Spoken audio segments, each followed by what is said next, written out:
As a country and as a government, we've been reminded over the past few weeks that the path to reconciliation means recognizing past wrongs and working to do better.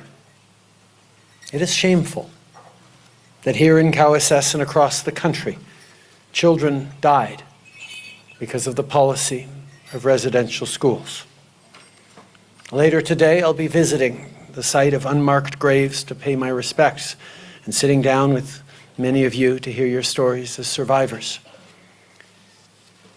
Canada must acknowledge the truth, but we must also understand the truth. Even as Canadians from coast to coast to coast are shaking their heads and feeling guilty and terrible about the shameful past that we are coming to grips with as a nation.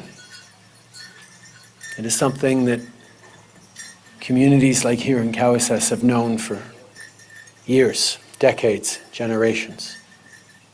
The harm done by residential schools, the broken intergenerational links, the legacy of intergenerational trauma that continues.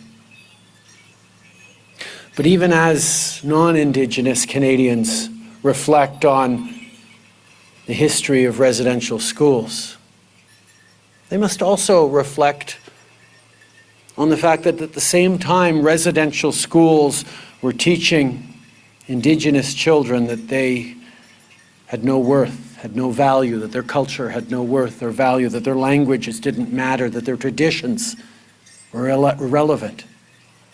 At the same time as those harmful policies and teachings were inflicted upon generations of proud Indigenous people.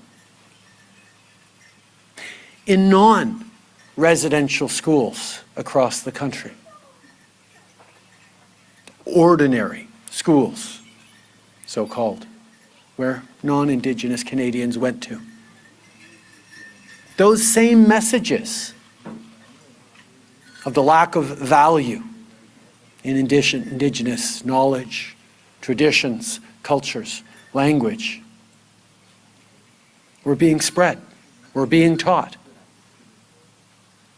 And as we talk about reconciliation today, it is not just about Indigenous peoples and governments who wronged them, although that's certainly a part of it.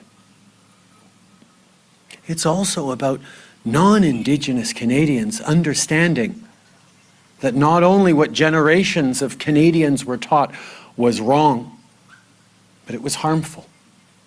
And it led to the creation of policies and institutions and ways of doing things in this country that didn't respect, acknowledge, or value the extraordinary strength